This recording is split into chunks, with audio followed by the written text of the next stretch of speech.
أعوذ بالله من الشيطان الرجيم بسم الله الرحمن الرحيم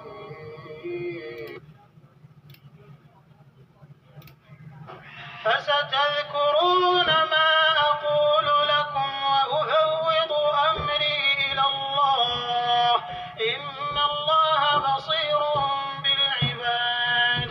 جو بات میں تم سے کہتا ہوں تم اسے آگے چل کر یاد کرو گے، اور میں اپنا کام خدا کے سپرد کرتا ہوں، بے شک خدا بندوں کو دیکھنے والا ہے۔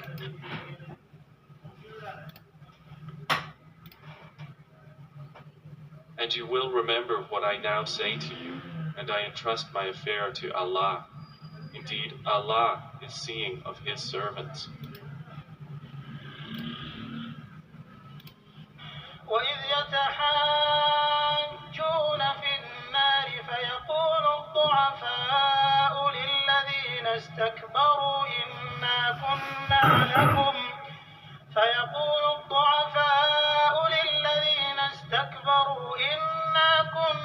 لَكُمْ تَبَعًا فَهَلْ أَنْتُمْ مُغْنُونَ عَنَّا نَصِيبًا مِنَ النَّارِ. جب وہ دوزخ میں جھگڑیں گے تو ادنا درجے کے لوگ بڑے آدمیوں سے کہیں گے کہ ہم تو تمہارے تابع تھے، تو کیا تم دوزخ کے عذاب کا کچھ حصہ ہم سے دور کر سکتے ہو؟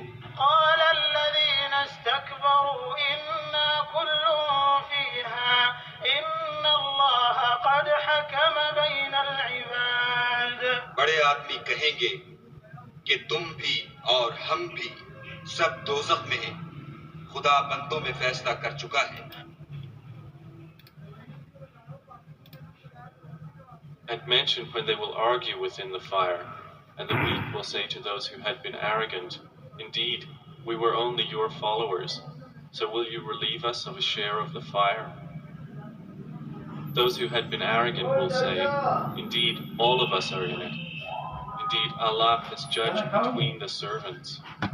And those in the fire will say, اعوذ باللہ من الشیطان الرجیم بسم اللہ الرحمن الرحیم۔ اب یہ جو ہے وہ جتنے بھی جیسے لیبیا، سیریا، عراق، یہ ان کی بربادی، یہ جو جتنے بھی لیڈر ہوتے ہیں ان کے پاس ایک مشیر ہوتا ہے، جو مشیر بہت یعنی کہ انٹیلیجنٹ لوگ، بہت وائس لوگ الگ رکھتے ہیں، تو وہ ان کو مشورہ دیتا ہے، تو پھر وہ اس کے مشورے پہ جب چلتے ہیں تو ایک طرف سے اللہ بتا رہا ہے آپ کو، اب آپ اللہ کی بات سنتے نہیں ہیں تو پھر لوگوں کے مشورہ غلط ہو سکتا ہے، تو پھر غلط مشورے کی وجہ سے پوری قوم ڈوب جاتی ہے۔ اسی طرح سے جو میاں بیوی کی لڑائی میں بہن بھائی اور ماں باپ رشتہ دار، عورت کے پیچھے چار دماغ ہوتے ہیں، آدمی کے پیچھے بھی چار دماغ ہوتے ہیں، غلط مشورہ دیتے ہیں تو ان کی پوری زندگی برباد ہو جاتی ہے۔ تو لہٰذا بہت سارے آفسوں میں، کمپنیوں میں ایسا ہوتا ہے کہ کوئی کام پڑتا ہے، اسی کا کام تو کوئی نہ کوئی بولتا نہیں اس کا یہ خراب ہو گیا ہوگا، اس کا وہ، جب تم کو پتہ ہی نہیں۔ اللہ کہہ رہا ہے بندے جس چیز کا تجھے علم نہیں اس کے پیچھے مت پڑ، کان زبان دل اس کی پوچھ ہوگی۔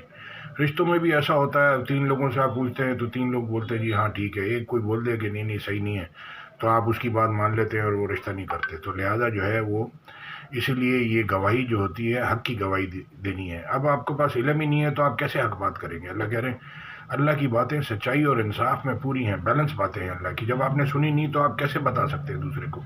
اسی طرح سے فتوے جو مولوی دے دیتے ہیں، تھوڑا سا بیان ادھر سے آیت لی، تھوڑا سا ادھر بیان اپنا بنا کے اس کو، تو یہ مکسنگ ہے ایک طرح سے۔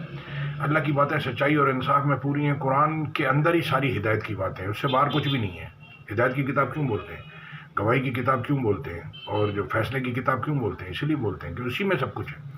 تو اب آپ وہ حدیثوں کا اور پرانے واقعوں کا معاملہ دے کے وہ کورٹ کے کیسز سارے خراب کر دیتے ہیں، اور وہ یہ 100 شادیاں 50 طلاق، اب یہ اللہ کہہ رہے ہیں کہ منہ سے کہنے پہ کہ ایمان لے آئے چھوڑ دیے جاؤ گے، کیا سمجھتے ہو تمہاری آزمائش نہیں ہوگی؟ تو لہٰذا جو ہے پورا قرآن، پوری جنت، پوری دوزخ۔ اب یہ اللہ کہہ رہے ہیں یہ ہدایت کی کتاب ہے کس کے لیے؟ جو اللہ سے بن دیکھے ڈرتے ہیں، ان کے لیے رہنمائی کی کتاب ہے۔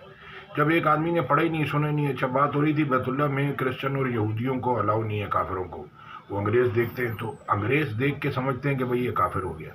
مسلمان بھی جو اللہ کے حکم نہیں سنتا، جو اس پہ نہیں چلتا، اللہ کہہ رہے ہیں مشرک تو پلید ہیں۔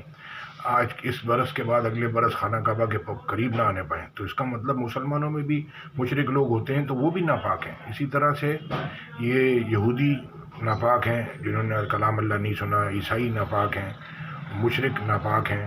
تو اسی طرح سے مسلمانوں میں جب آدمی شرک کرتا ہے تو وہ بھی ناپاک ہے، وہ سمجھ رہا ہے میں نہا دھو کے غسل کر کے پاک ہو گیا۔ قرآن پاک سے انسان پاک ہوتا ہے، تو لہٰذا جو ہے وہ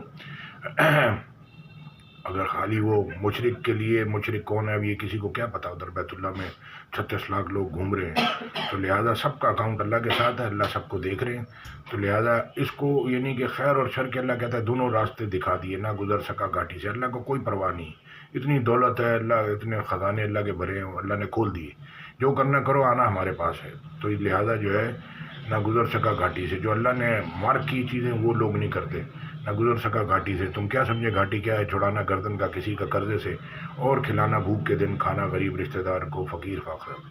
اب یہ 1000 سالوں سے نہ یہودی علماء نے ریسرچ کی اپنی جو کتابیں آسمانی اللہ نے اتاری، تورات، زبور، انجیل، نہ عیسائیوں نے کی، نہ مسلمانوں نے کی، ایک دوسرے کو دیکھ کے سب چلے آ رہے ہیں ہزاروں سال سے۔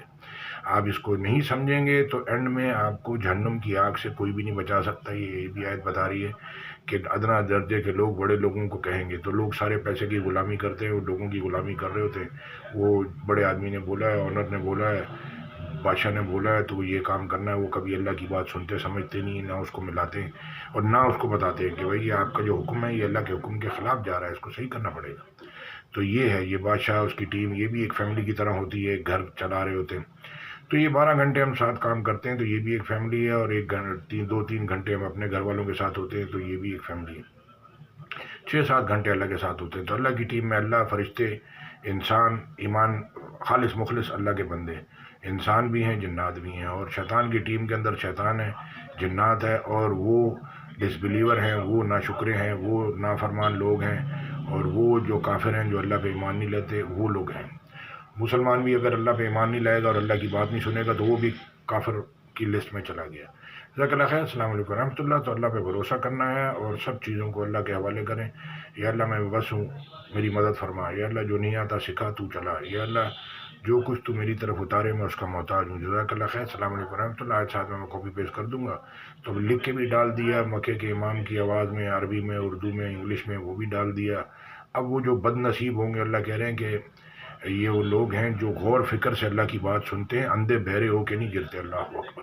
اب آپ دیکھتے ہیں کہ روڈوں پہ اندھے بہرے ہو کے جو لوگ گرتے ہیں تو پھر ان کا کیا حال ہوتا ہے۔ تو لہٰذا یہ اللہ کی بات دھیان سے سنیں، یہ آپ کا فیوچر اس کے اندر ہے، آپ کی جنت دوزخ اس کے اندر ہے، آپ کا پاس جو غلطیاں ہو گئیں وہ بھی اس میں اللہ کہہ رہے ہیں۔ آپ کا نام اگر قرآن میں ہے، اگر ہے تو بہت اچھی بات ہے، صاف ہوگی، اگر نہیں ہے تو بھی اللہ کہہ رہے ہیں کہ ہم نے تمہاری طرف ایسی کتاب بھیجی ہے جس میں تمہارا تذکرہ ہے، کیا تم سمجھتے نہیں؟ یعنی کہ تم کو اپنا پتہ نہیں کرنا۔ ابھی روز ایکسیڈنٹ ہوتے ہیں، لوگ مر جاتے ہیں، تو یہ جو استغفار کا، توبہ کا کانسیپٹ ہے لوگوں میں ہے ہی نہیں۔ وہ تو لڑ رہے ہیں آپس میں، وہ تو کہہ رہا میں صحیح ہوں صحیح ہوں۔ ابے بھائی یہ پڑھ سن اور اللہ کو رجوع کر اور توبہ کر میرے بھائی، یہ ساری زندگی الٹی سیدھی نکل گئی، وہ پتہ ہی نہیں ہے، آپس میں پارٹیاں لڑ رہی ہیں، پولیٹیکل ورکر لڑ رہے ہیں۔ توبہ کیا ہوتی ہے، استغفار کیا ہوتی ہے، اللہ کو رجوع کیا ہوتا ہے، اور جو اپنے آپ کو پاک، اپنے دل کو، اپنے جسم کو پاک کرنا کیا ہوتا ہے، وہ کسی کو پتہ ہی نہیں، نہ کوئی سمجھتا ہے، بس جی رہے میں انگلش اسٹائل کے اندر۔ اور وہ کوئی یہودی بنا ہوا، کوئی عیسائی بنا ہوا، کوئی مسلمان بنا ہوا، جو مسلمان بنا ہے وہ بھی نماز، روزہ، حج، زکوٰۃ، قربانی، اللہ اکبر، یہ حق کی تصدیق کرنی ہے، دوسرے کو بھی بتانا ہے۔ اور جو ہے اللہ آپ کا بھلا کرے، جو ایمان لائے، نیک عمل کیا، حق کی تصدیق کی اور صبر کی وصیت کی۔ اب آپ نے، پرانے لوگوں نے پوری ڈیٹیل نئی جنریشن کو دی نہیں، نہ انہوں نے پتہ کی، اس سے آگے پھر سب خراب، ایک دوسرے کو دیکھ کے خراب، پوری بات کوئی بتاتا ہی نہیں۔ اللہ کہہ رہے ہیں جو رحمان جس طرح سے اللہ بتاتا ہے ایسے کوئی بھی نہیں بتا سکتا۔ اسی طرح سے 24 گھنٹے آپ کی ہماری حفاظت کرنے کے لیے اللہ کافی ہے۔ آیت الکرسی کا مفہوم بھی یہی ہے کہ اللہ حفاظت، زمین آسمان کی حفاظت کرنا اللہ کے لیے کوئی مشکل نہیں ہے۔ تو جب آپ اللہ کو رسی پکڑو گے، اللہ کے اوپر ایمان لاؤ گے، اللہ کی بات سنو گے، تو اللہ پھر آپ کو راستہ دکھائے گا۔ اور یہ جو طلاقوں کا معاملہ ہے، یہ 23 سال کا ٹریول ہے، قرآن 23 سال میں اترا، بی کام اور ایم بی اے، اور یہ وہ بیچارے اتنا پڑھ کے بھی ان لوگوں کو کچھ سمجھ نہیں آ رہی، وہ عالموں کو سمجھ نہیں آئی 23 سال میں قرآن کا کیا، آپ کے سامنے پوری دنیا کا کیا حال ہے، قرآن کیا بتا رہا ہے، لوگ کیا بتا رہے ہیں، بہت فرق ہے۔ تو لہٰذا جو ہے پوری دنیا کی مسلم کنٹریاں ایک دوسرے سے پوچھ کے چلتے ہیں، خود پڑھتے، خود سمجھتے ہی نہیں ہیں، کچھ خود اسٹڈی کرتے ہی نہیں ہیں۔ تو اس لیے اللہ کی بات سنیں، سمجھیں اور اس پہ چلنے کی کوشش کریں۔ پہلے ہی دیکھتے ہی سارے دوسرے کو بولیں گے یہ غلط ہے فلانا ہے. ہاں دوسری باتیں کرنی تھی. نیوز پیپر والے یہ بہت خطرے میں چل رہے ہیں. نیوزیں جمع کرنے کے چکر میں یہ پڑھیں گے نہیں, سنیں گے, یہ خود کدھر جائیں گے. اسی طرح جو لوگ دوسروں کے اب یار فلانا ادھر یہ کر رہا تھا, فلانا یہ کر رہا تھا, جو بیٹھ کے لوگوں کی باتیں کر رہے ہیں, ایک تو غیبت میں چلا جاتا ہے, ایک یہ تجسس میں چلا جاتا ہے. اللہ کے حکم آپ نے توڑ دیے, اور آپ نے نوکری کے چکر میں کبھی پتہ ہی نہیں کیا کہ یہ جو میں کر رہا ہوں جاسوسیاں اور یہ نیوزیں چھاپ رہا ہوں, جس سے پیسے مجھے مل رہے ہیں. کہو میرا جینا مرنا نماز قربانی اللہ کے لیے, اور میں نے جو بھی سمجھ میں آیا میں نے چھاپ دیا. اللہ کی بات سنی نہیں. کیا پتہ اسے یہ اللہ کہہ رہا ہے کوئی قوم کسی قوم کا مذاق نہیں اڑائے, اور ایسا نہ ہو, اور کوئی بدکار تمہارے پاس خبر لے کے آئے تو ایسا نہ ہو کہ تم اس پہ حملہ کر لو, تحقیق کر لیا کرو. تو تحقیق کہاں سے کرو گے؟ تحقیق کے لیے قرآن ہے, کوئی اس کو پڑھتا ہی سنتا سمجھتا ہی نہیں. لوگوں سے تھوڑی تحقیق کرنی ہے کہ جی کیا ہے, اچھا میں کیا کروں بھائی, اچھا میں شادی کروں نہیں کروں, اچھا یوں کروں وہ کروں, یہ نہیں کروں وہ نہیں کروں. تو اللہ سے پوچھنا ہے, اللہ سے بات کرنی ہے. اللہ سب کچھ بتا رہے ہیں قرآن میں. جزاک اللہ خیر. السلام علیکم و رحمۃ اللہ.